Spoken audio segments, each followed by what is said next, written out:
So the question is, what are you resisting?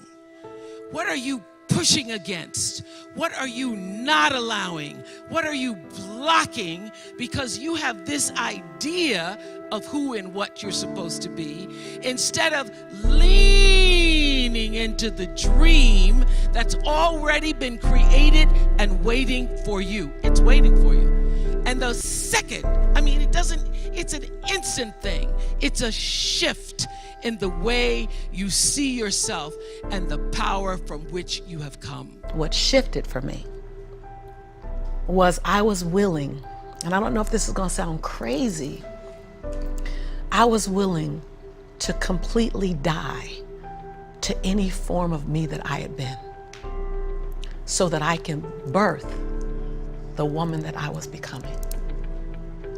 The reason why a lot of people won't become who they want is because they're too attached to who they've been. And you hear it all the time when people say, I've always been this way. Okay, well, if that's working for you, keep doing that. I knew it wasn't working for me. See, most people want the convenience of transformation without the inconvenience required for transformation. So my grandmother says, and I love to repeat this, your conviction, what you're passionate about, your conviction and your convenience don't live on the same block. They ain't even in the same zip code. So if you want to have a conviction for something, you have to sign up to be inconvenienced. We're trying to find convictions and passion and breakthrough on the inside of our box. Well, when you realize that the box doesn't even exist, like someone made up, oh, you're playing outside the box. So we all bought into, there's a box. Well, I don't even own a box.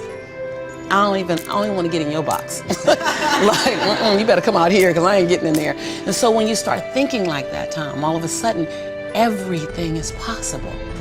God, that's good. Wow, you just gave me the chill. Right? There's a bigger dream waiting for you, just waiting for you to step into it. To step into it. Your life is big. Your life is huge. Part of that was I had to see who I was hanging around. And, miserable people want company, and I had to literally be willing to not only relocate my mind, but relocate my body so I can relocate my finances, relocate my possibility, relocate my son's future.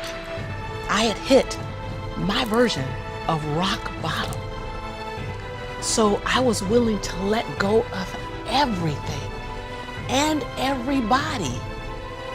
Your story is not meant to be your fortress. Your story is meant to be your fuel. I'm not perfect. What I do really well is I manage my imperfection well. And so we're all waiting for perfect. It's an illusion that will never come to you, and it's an excuse to never show up and play. Most of us aren't like that. Facebook is an example. We want to be liked. Well, I woke up and I like myself today, so your like is extra. This is what we do, particularly as women people. I can't speak to men because I've never been one.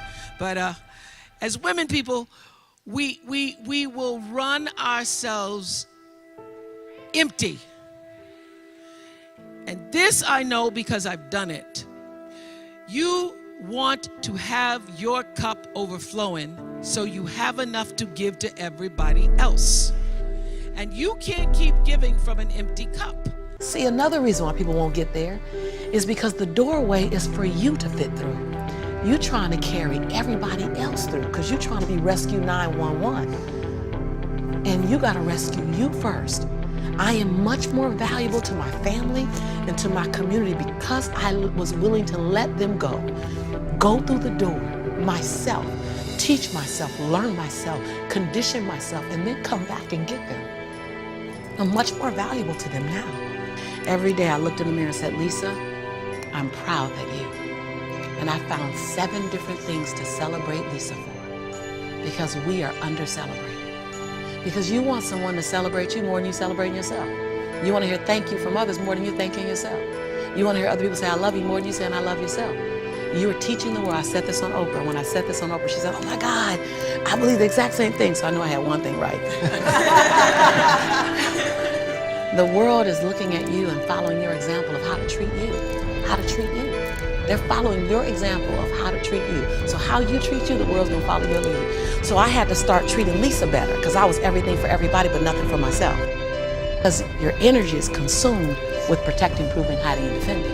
But if you let go of that, then now you're in creation.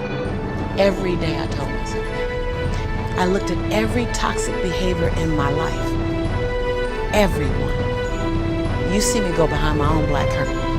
People don't want to tell on yourself. You're trying to protect. You're trying to do 4 things. You're trying to protect, prove, hide, defend. If you wake up every day and say, I have nothing to protect, I have nothing to prove, I have nothing to hide, I have nothing to defend. Now, who do I choose to be?